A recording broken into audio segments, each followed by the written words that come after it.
Hey everyone, it's me, Lance Max for the End of the Viking. I had meant to get this video out a little earlier than this, but whatever, life happens and what have you. But Gen Con 2024 in the books, so that means both like my Gen Con 2024 is in the books, but also Gray Fox Games 2024 Gen Con is in the books. So I'm trying to think like how many Gen Cons I've been to. I've been going steadily, I think now for 10 or 11 years in a row. And I mean, incrementally, the convention changes, so you don't kind of notice it. That old wives' tale idea that if you put a frog in water and slowly turn up the heat, it doesn't notice the change and it dies, which it doesn't, mind you. That I think somebody actually tested that. The frog eventually does realize I'm going to die in the boiling water and it leaps out of the water. But regardless, you when there isn't a sudden change to a convention, you don't really notice it. But I can remember Gen Con being not the 70,000 person spectacle that it is today. And I'm not going to bore you with stories about how easy it was to get a hotel room back in the day, or how like how few vendors were there or anything like that. I mean, it's different. Like anything else, it has gotten bigger. It is there is a as the industry, the tabletop industry has grown, it has become bigger as well.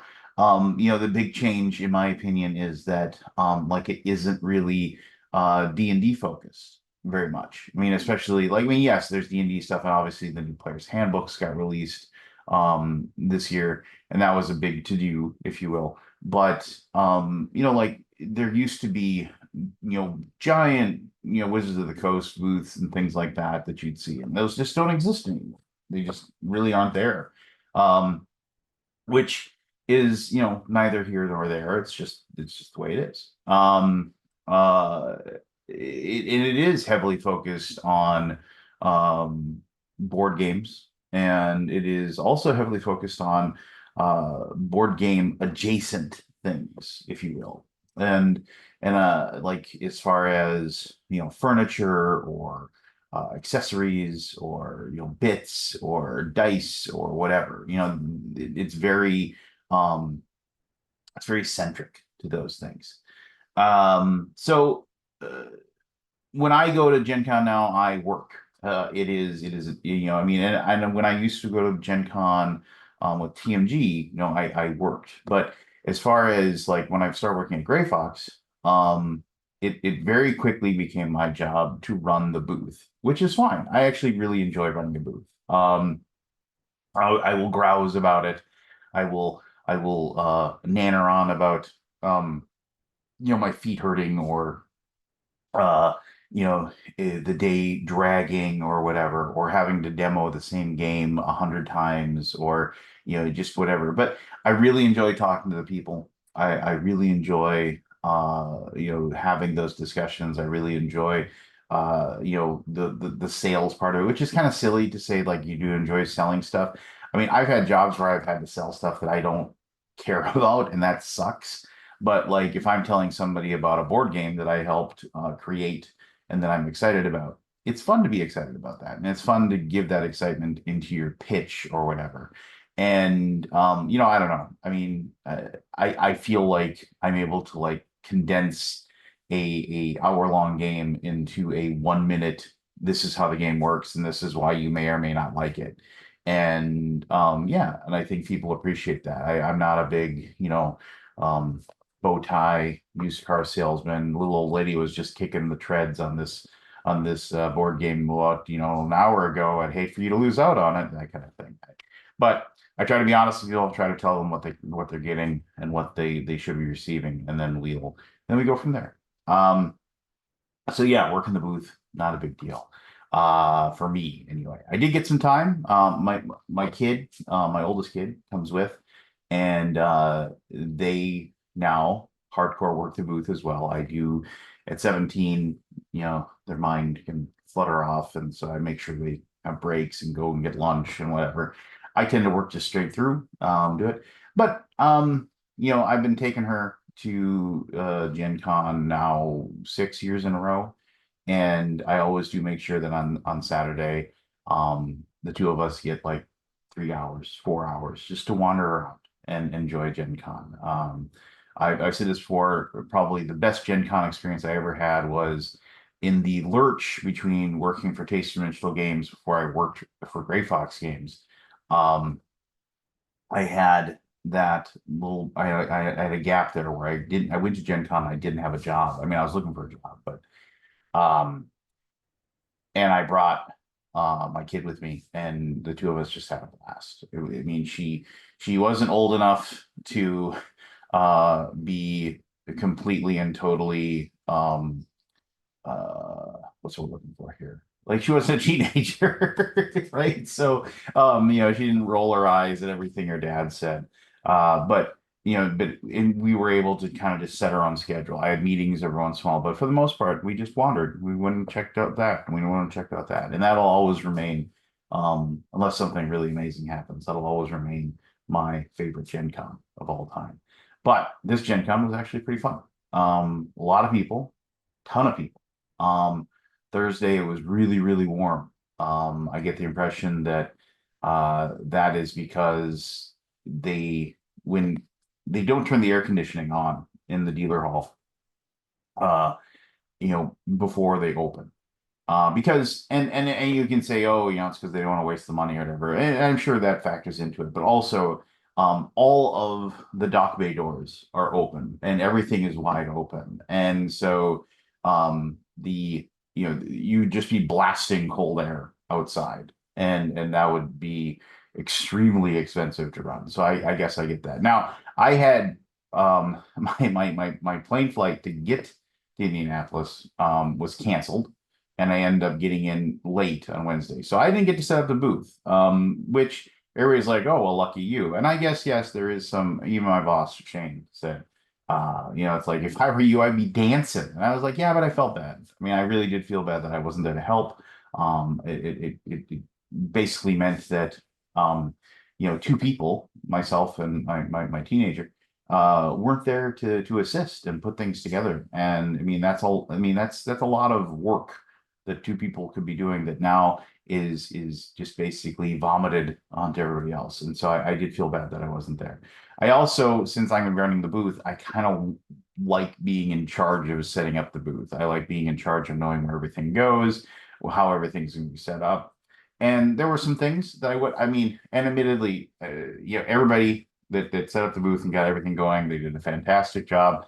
I mean, I had a couple of minor, quibbles about way things were set up, and it's just one of those things where I'll keep in my brain that we will make sure we don't do. Like, for example, one of the things that we do is that we rarely run full demos. We rarely run like, hey, everybody come over here and sit down and you can play a full game. We find that to be something that it doesn't work as well as if we just set a game up and show it off and show how cool it looks, and then allow people to come over, take a look at it, and then kind of show the game to them. This is how the game works. These are the pieces. Look, this is how everything is.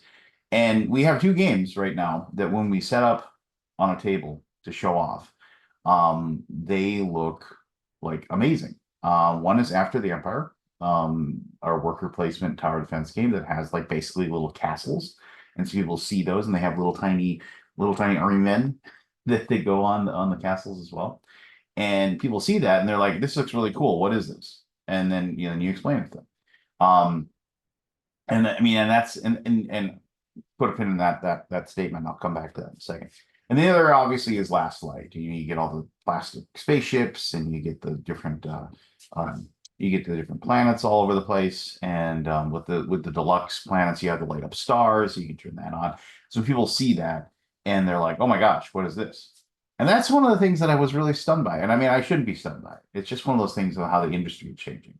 Both After the Empire and Last Light have both had very successful crowdfunding campaigns with thousands of people, and this is kind of a humble brag, but with thousands of people backing those campaigns and getting those games. Um, and they both like there were so many people that would walk by and say, "What is this?" when they talked to After the Empire, and I was like, "Okay, I mean that's weird that you don't know that." And obviously, I live and breathe that game. I helped develop it. I helped do all these things for it. And then, but the other one, like Last Light, kind of stuns me a little bit because we've it's a game that has raised over $1 million in crowdfunding. Thousands of backers. It was last year at Gen Con, we couldn't if we had had 500 copies of the game, we would have sold all 500. We didn't because it was in the production run. We air shipped stuff in, but I mean, like it was one of those things that, um, it was like I don't know the toast of the town, if you will. But and we still have people. It's like I've never seen this game before. So to me, that tells me a couple of things. One, there's so many board games coming out right now that people can't keep track of them all. That's the first thing. The second thing is that there are thousands of new people getting into the hobby all the time, that aren't aware of games that were published before. They've gone to a friend's house, a family member, whatever, and they've shown them a game. It doesn't matter what game it is, but they've shown them a game, and they played it, and they're like, "That's really fun. I want a copy of this." And they've gone and tracked it down at a Barnes and Noble or Amazon or whatever. And that, as most of us will say, that our introduction to the board game hobby usually starts that little spark, and then all of a sudden we're like, what's another game like this? What's another game like this that I can play? What's something like this that I can scratch that itch again? Something different, something new, something cool. And then you start going down that hill of like finding all that cool new stuff. So it is one of those things where it makes me happy because with thousands of people coming into the hobby all the time, that means that I'll have a job because there's stuff we can make, right? And then we can make cool games for people. There's always going to be more people to sell those games to. So as far as like, I mean, I'm not going to go into business numbers or anything like that, but we had a very successful Gen Con. We like sold out of, we had two brand new games in our Midgard world.